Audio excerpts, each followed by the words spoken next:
Jamás olvidaré el sonido exacto del silencio que inundó la sala aquel domingo por la tarde, un silencio tan denso y cargado de juicio que sentí como el aire se escapaba de mis pulmones, dejándome pequeña, invisible y dolorosamente sola en medio de una multitud de familiares que parecían mirar a través de mí como si yo fuera un simple fantasma ocupando el lugar de alguien más importante.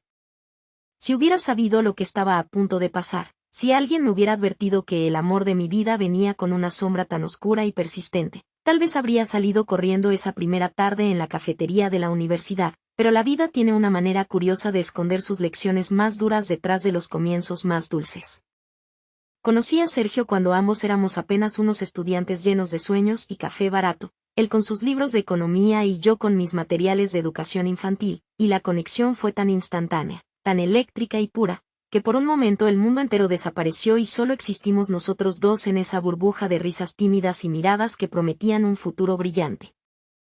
Era el tipo de amor que ves en las películas, fácil y ligero, pero incluso en esos primeros meses de felicidad absoluta, había una pequeña nube gris en el horizonte, una advertencia que él me dio con la voz temblorosa y la mirada baja, hablándome de Laura, su primera novia, la mujer que había traicionado su corazón pero que, paradójicamente, se había robado el alma de su madre para siempre.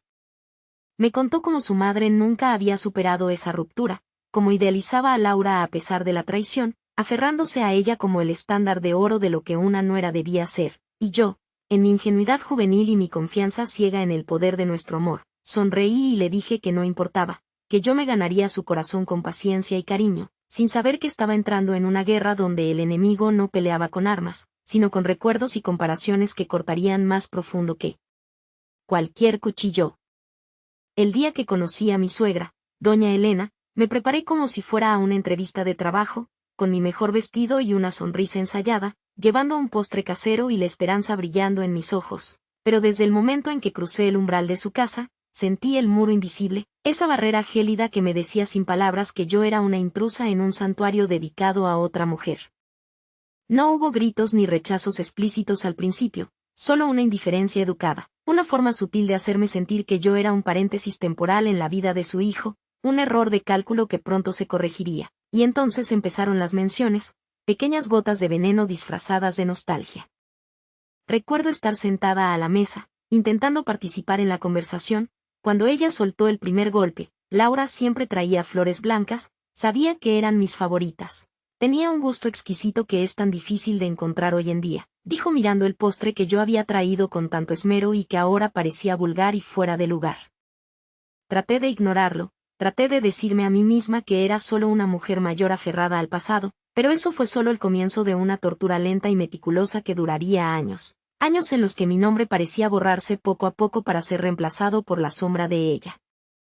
Cada reunión familiar se convertía en un campo minado donde yo caminaba de puntillas, aterrorizada de cometer un error que provocara otra comparación, otro suspiro de decepción, otra historia sobre lo perfecta, inteligente y maravillosa que era Laura, y lo peor no eran las palabras, sino las miradas de complicidad entre mi suegra y el resto de la familia, como si todos compartieran un secreto del que yo estaba excluida.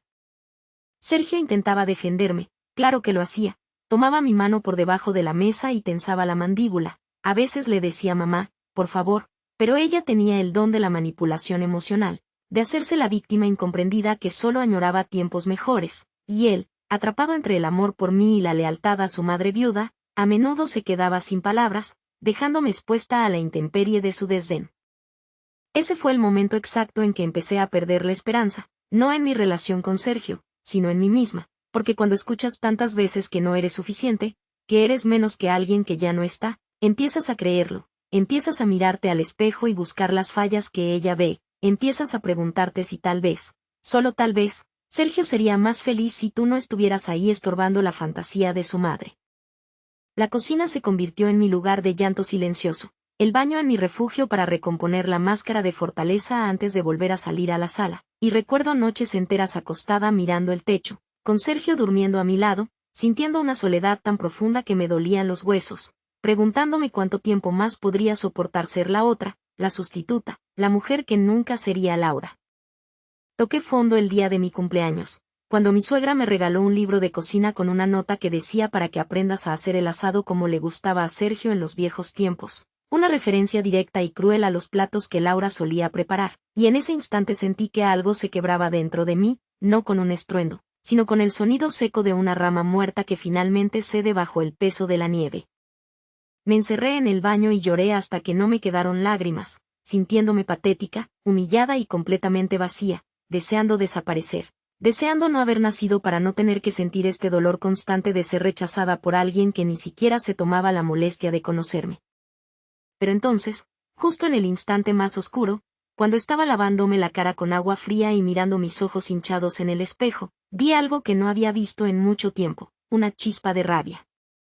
No era esa rabia explosiva y destructiva, sino una rabia fría, digna, una voz interior que surgió de las cenizas de mi autoestima y me susurró: ¿por qué estás compitiendo con un fantasma? Tú estás viva, tú estás aquí, y tú eres quien lo ama ahora. Esa pequeña frase fue el catalizador, el punto de giro que cambió la trayectoria de mi vida, porque entendí que el problema no era que yo fuera menos que Laura, el problema era que yo había aceptado jugar bajo las reglas de mi suegra, había aceptado mi papel de víctima silenciosa esperando una aprobación que nunca llegaría. Decidí que ya no buscaría su validación, que mi valor no dependía de su opinión y que mi relación con Sergio merecía ser defendida no con lágrimas, sino con límites, así que comencé un proceso de transformación interna, un camino lento y doloroso donde tuve que desaprender años de sumisión y miedo. Empecé a hablar más alto, a ocupar mi espacio físico y emocional en la casa, a dejar de disculparme por existir, y aunque al principio me temblaba la voz y el corazón me latía desbocado cada vez que discrepaba con ella, con cada pequeña victoria me sentía más fuerte, más yo misma. Hablé con Sergio, no desde la queja, sino desde la determinación, diciéndole: te amo, y quiero una vida contigo, pero no puedo ser la mitad de una pareja si tu madre sigue ocupando el espacio que me corresponde a mí, y él, al ver mi nueva postura, al ver que ya no estaba pidiendo permiso sino exigiendo respeto, despertó de su letargo y se alineó conmigo, entendiendo que nuestra familia, la que estábamos construyendo juntos, tenía que ser la prioridad. No fue fácil, hubo tensiones, hubo domingos donde decidimos no ir a comer, hubo llamadas sin contestar y manipulaciones que tuvimos que ignorar, pero cada caída escondía una lección y yo seguía construyendo mi armadura, preparándome para la batalla final que sabía que llegaría tarde o temprano. Y llegó, por supuesto que llegó, en una reunión familiar masiva, el aniversario de bodas de unos tíos, con toda la familia extendida presente, el escenario perfecto para que doña Elena desplegara su teatro habitual. Estábamos en los postres, el ambiente era festivo, y entonces ella lo hizo, sacó una foto vieja de su cartera, una foto de Sergio y Laura abrazados en una playa, y con una voz falsamente inocente dijo ante toda la mesa: ¡ay, miren lo que encontré! ¡Qué pareja tan hermosa hacían! Esa chica sí que tenía clase, qué lástima que las cosas buenas a veces se pierden por tonterías. El silencio cayó como una guillotina, las miradas se desviaron incómodas hacia sus platos. Sergio se puso rojo de furia y abrió la boca para gritar, pero yo le puse la mano en el brazo, deteniéndolo suavemente, porque sabía que esta batalla era mía, que este era el momento para el que me había estado preparando durante años de dolor y crecimiento.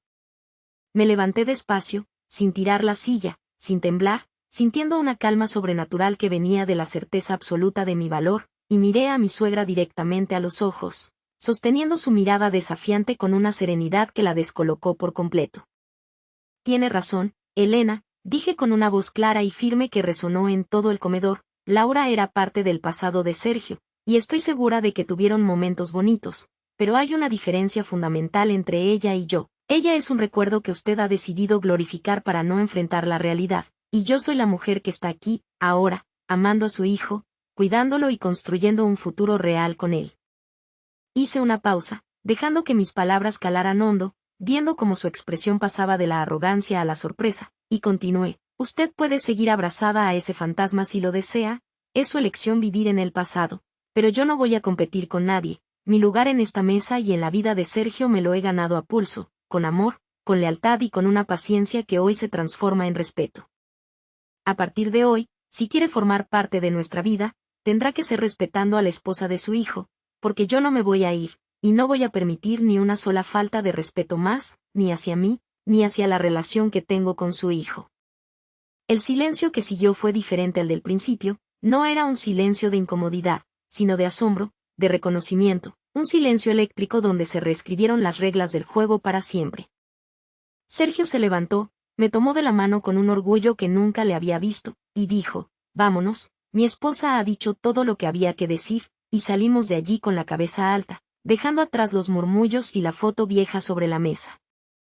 Ese fue el clímax de nuestra redención, el momento en que cortamos el cordón umbilical tóxico y nacimos verdaderamente como matrimonio. Hoy, 6 años después, las cosas han cambiado, no de la noche a la mañana, pero sí profundamente. Mi suegra, confrontada con la realidad de perder a su hijo o aceptar a su nuera, eligió lo segundo, y aunque nunca seremos mejores amigas, hay un respeto nuevo, una línea que ella sabe que no puede cruzar. Laura dejó de ser un tema de conversación, las comparaciones cesaron, y en su lugar, poco a poco, empezó a ver a la mujer real que tenía delante, empezó a ver cómo su hijo florecía a mi lado, y tuvo que admitir, aunque fuera en silencio, que lo nuestro era verdadero. Pero lo más importante no fue lo que pasó con ella, sino lo que pasó conmigo, porque ese día no solo gané el respeto de mi familia política, gané el respeto por mí misma, recuperé la dignidad que había entregado en bandeja de plata. Aprendí que los límites no son actos de agresión, son actos de amor propio necesarios para sobrevivir y florecer. Aprendí que nadie tiene el poder de hacerte sentir inferior a menos que tú le des el permiso, y que a veces, hay que estar dispuesto a perderlo todo, incluso la falsa paz familiar, para encontrarse a uno mismo. Si alguna vez te has sentido pequeña, si alguna vez te han hecho sentir que eres la segunda opción o que estás viviendo a la sombra de alguien más, quiero que escuches esto y lo grabes en tu corazón. Tu valor no es negociable. Tu lugar en el mundo no es un premio de consolación, y tienes derecho a exigir el respeto que mereces, no mañana, no cuando las cosas mejoren, sino hoy, ahora mismo. No tengas miedo de alzar la voz, no tengas miedo de ser la mala del cuento si eso significa proteger tu alma, porque al final del día, la única persona con la que tienes que vivir el resto de tu vida eres tú misma, y te debes a ti misma ser tu mayor defensora. Mi historia con Sergio es feliz no porque no tenga problemas, sino porque aprendimos a luchar juntos contra los fantasmas, y esa victoria, esa paz que siento hoy al despertar cada mañana sabiendo que soy amada y respetada por quien soy, vale cada lágrima derramada en el camino. Tú también puedes poner ese límite, tú también puedes salir de la sombra y brillar con tu propia luz, porque tu historia no es la secuela de la vida de nadie, es tuya, única, poderosa y merece ser contada con orgullo.